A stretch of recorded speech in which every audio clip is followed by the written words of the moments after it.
তাহলে তা জাতিসংঘের মাধ্যমে বাংলাদেশ সরকারের থেকে আদায় করে নেয়।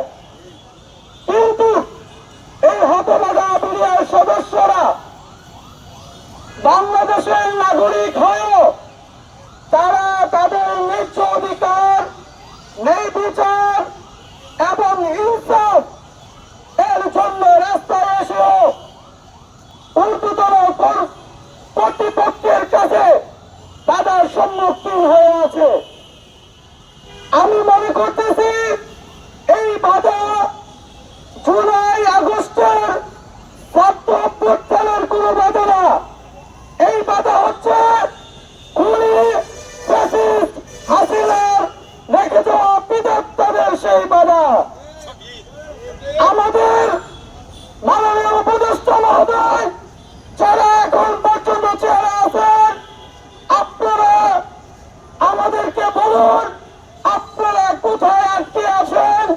আমরা সেই বাধা বিপত্তি বাংলাদেশ থেকে দূর করার জন্য প্রস্তুত আছি।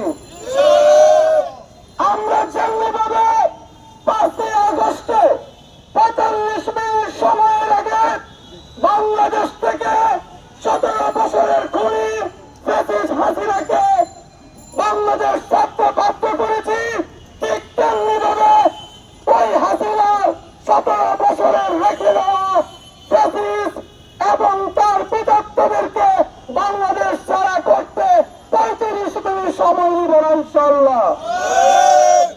যেমনিভাবে 2001 সালে আমরা এই সীমান্ত রক্ষার করার ক্ষেত্রে 8 জন বিডিআর সদস্য হাজারের অধিক বিএসএফ এর সাথে লড়ে এই বাংলাদেশ এবং বাংলাদেশের মানচিত্রকে একটি স্বাধীন এবং সার্বভৌমত্ব বাংলাদেশ হিসাবে পৃথিবীর বুকে, পৃথিবীর মানচিত্রে সম্মানের সাথে দাঁড় করিয়েছি।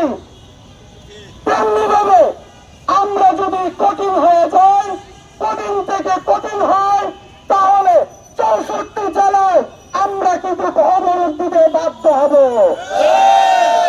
তখন আমাদেরকে কেউ সান্ত্বনা দিয়ে, আমাদেরকে ঝুলা বুঝ দিয়ে আমাদেরকে বাড়িতে পাঠাতে পারবেন না। 18,000 পরিবার এই বাংলাদেশের, এরা রোহিঙ্গা না। এই 18,000 পরিবার মুজিবুর শেখের উত্তরসূরি। এই 18,000 পরিবার মুন্সি আব্দুর